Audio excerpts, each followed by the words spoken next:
Brandon Johnson. Make some noise in the building. Toward your destination, though you may find from time to time. Make some noise in the building.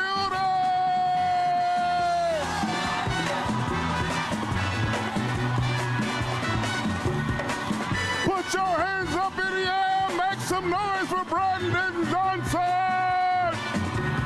Bite your lip and take the trip. Though there may be wet road ahead and you cannot slip, just move on up. For peace you'll find. Into the Thank you. Thank you. Thank you.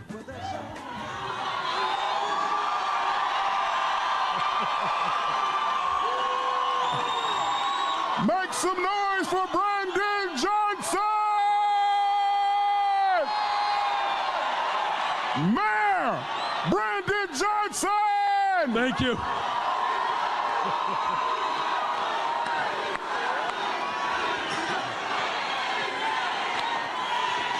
Thank you. Thank you.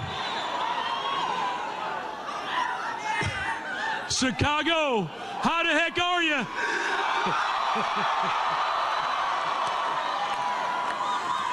You know, they said this would never happen. So, you know, if they didn't know, now they know. There's so many people who are responsible for this moment, and I'd like to thank and take a second to thank those individuals. You know, but first, I want to make sure that I say this. The first thing that I want to say is to the Chicagoans who did not vote for me. Here's what I want you to know. Here's what I want you to know. That I care about you. I value you. And I want to hear from you. I want to work with you. And I'll be the mayor for you too. Yes! Because this campaign has always been about building a better, stronger, safer Chicago for all the people of Chicago. And when I say all the people, I mean all the people, especially folks who have ever been on a payment plan.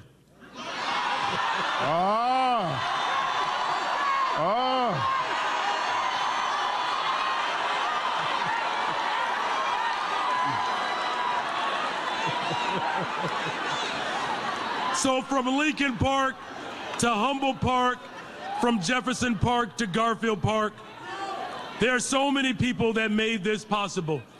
Of course, I want to thank my God. Aren't you glad, Chicago, that we serve a God who was at the beginning and the end? Hallelujah. And of course, to my family, my wife, Stacy, I love you, baby. To my 3 children, Owen, Ethan, and Braden. And of course, to HCII, SCIU, SCIU 73, to the CTU, to the CCTU, to the IFT, the AFT, the UWF, because make no mistake about it, Chicago is a union town.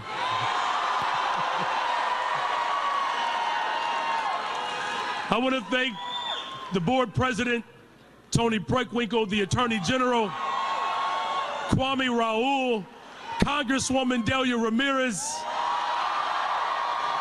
Congresswoman Jan Schakowsky, Congressman Jonathan Jackson, and then, of course, the Congressman Danny K. Davis. But I also want to give a special thanks to someone who could not be here tonight. And we are praying for you. Congressman Garcia Chewy, we love you, brother. And to the over the 70 elected officials from across the country. But I also want to thank Paul Vallis for running for office, as difficult as it was. We want to thank you for your service, Paul. Chicago, tonight is just the beginning. With our voices and our votes, we have ushered in a new chapter in the history of our city.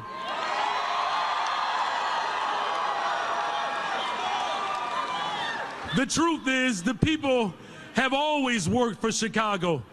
Whether you wake up early to open the doors of your businesses, or teach middle school, or wear a badge to protect our streets, or nurse patients in need, or provide child care services, you have always worked for this city. And now Chicago will begin to work for its people, all the people.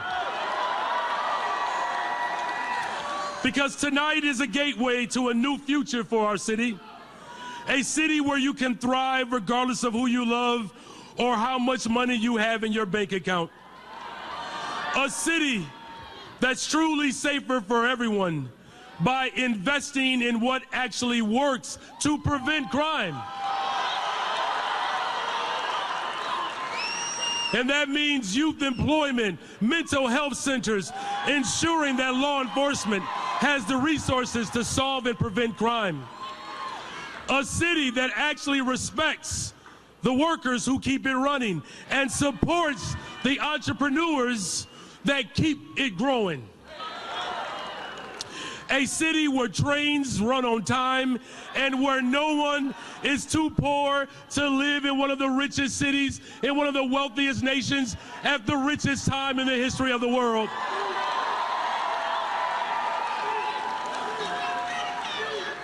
A city where public schools have the resources to meet the needs of every child across this city.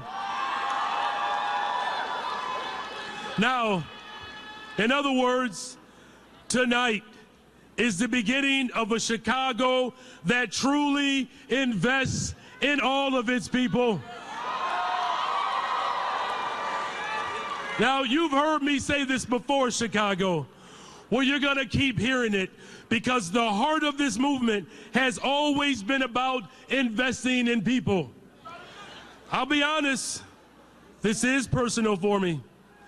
Investing in people is at the heart of this campaign because I've seen what disinvestment looks like.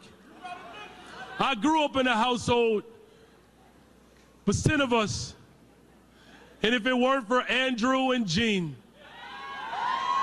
we wouldn't be here today. A home with 1 bathroom and 4 sisters. Let me tell you, you learn to negotiate early in life. Always ally with your sisters. But it wasn't always easy for us. My father worked 2 and 3 jobs just to make sure life was a little better for us. But I know what it's like to come home and your water is not on. I know what it's like to come home and thank God for a long orange extension cord from your window to your neighbor's window. But I also know what it's like to teach in Cabrini Green, where my students could see one of the wealthiest neighborhoods from their back window, but out of their front windows, bulldozers stared them down, preparing to destroy their public housing. I know what I'm talking about when people rely upon public transportation, and because it is not reliable, people have lost their jobs because of an unreliable, unsafe transportation system. So when I talk about investing in people, I know what I'm talking about. And when I talk about this city feeling unsafe for so many, it's because as a husband, as a father, raising 3 children on the west side of Chicago, I've had to shield my children from bullets that fly right outside our front door. Or the student who looked me in the face, who said, Mr. Johnson, you shouldn't be teaching here. You should be teaching at a good school. For too many people in the city of Chicago We recognize value, but for too many of us, we don't believe that we deserve it. That changes under a Johnson administration.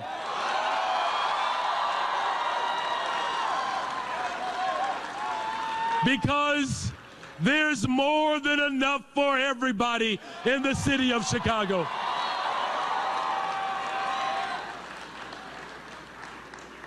Here's the truth. Chicago is a world-class city. It's a city with an incredible tapestry of taste, culture, people from all over the world. We are a city with this natural beauty and history like no other place in America. And we are a city that has been the conscience of the nation time and time and time again. Because it is here in the city of Chicago that Harold Washington and Jesus Chuy Garcia and Rudy Lozano built a black and brown coalition to make room for us today. It was here in the city of Chicago that legendary figures like Jane Addams taught us to educate the whole child. Marion Stamps, the mother of Cabrini Green, who fought to organize for housing justice. Here in Chicago, where Margaret Burroughs left her incredible mark on art, the culture, the schools, for the whole nation to witness. It is also here in Chicago that a reverend by the name of Jesse Jackson Sr., whose support and counsel I still rely upon today, Reverend Jesse Jackson told us that we can keep hope alive. It was right here in the city of Chicago that Martin Luther King Jr. organized for justice, dreaming that one day that the civil rights movement and the labor rights movement will come together. Well, Reverend Martin Luther King Jr., the civil rights movement and the labor rights movement has finally collided. We are experiencing the very dream of the greatest man who ever walked the earth. In fact, on this very day, 55 years ago, the king stood on a balcony. But you all know, it's very clear that one bullet can't kill a dream. I'm humbled standing in front of you today. Because of all of you, we've accomplished so much. But in the years to come, we have more work to do, Chicago. Because right now in this moment, it's the continuation of those legacies. We will not allow the politics of old to turn us around. We are building a better, stronger, safer Chicago. We're doing it together. It's a multicultural, multi-generational movement that has literally captured the imagination of not just the city of Chicago, but the rest of the world.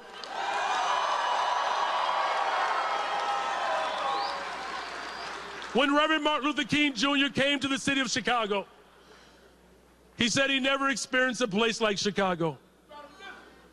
It was brutal, but he understood something. He said if we can figure it out in Chicago, we can do it anywhere in the world. So Chicago, I'll say it this day. Today, we take big steps towards figuring it out here. So I believe since we are taking steps to figure it out here, let's take this bold, progressive movement around these United States of America. Chicago, we can show the country, we can show the world what's possible when we stand on our values as one people.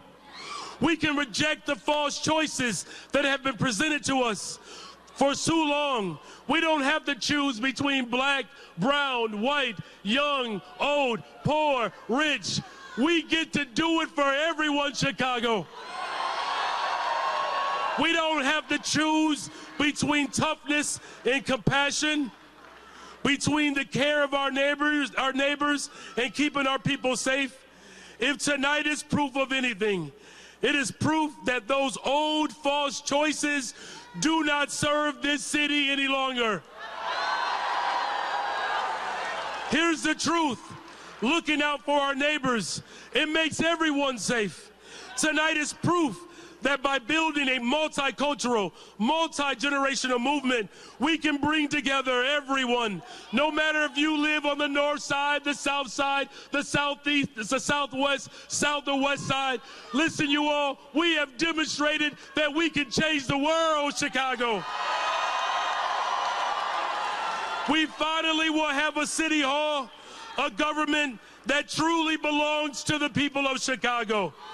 That Chicago can truly be a safe, world-class city, as remarkable as its potential. We get to make sure that our hopes and our dreams do not have to stop and end today. We get to make sure, you all, that the people of Chicago will finally have what they've been waiting for. The most radical thing we can ever do, you all, is to actually love people. And our administration will do just that. So make no mistake about it. Today, we did not just commemorate the life and the legacy of one of the greatest humanitarians who ever walked the planet Earth. Today, we did not just acknowledge the assassination of a dreamer. Today, the dream is alive. And so today, we celebrate the revival and the resurrection of the city of Chicago.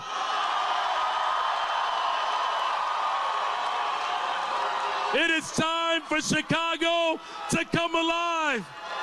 Come alive, Chicago. My name is Brandon Johnson, and I can't wait to be sworn in as the next mayor of the greatest city in the world, Chicago.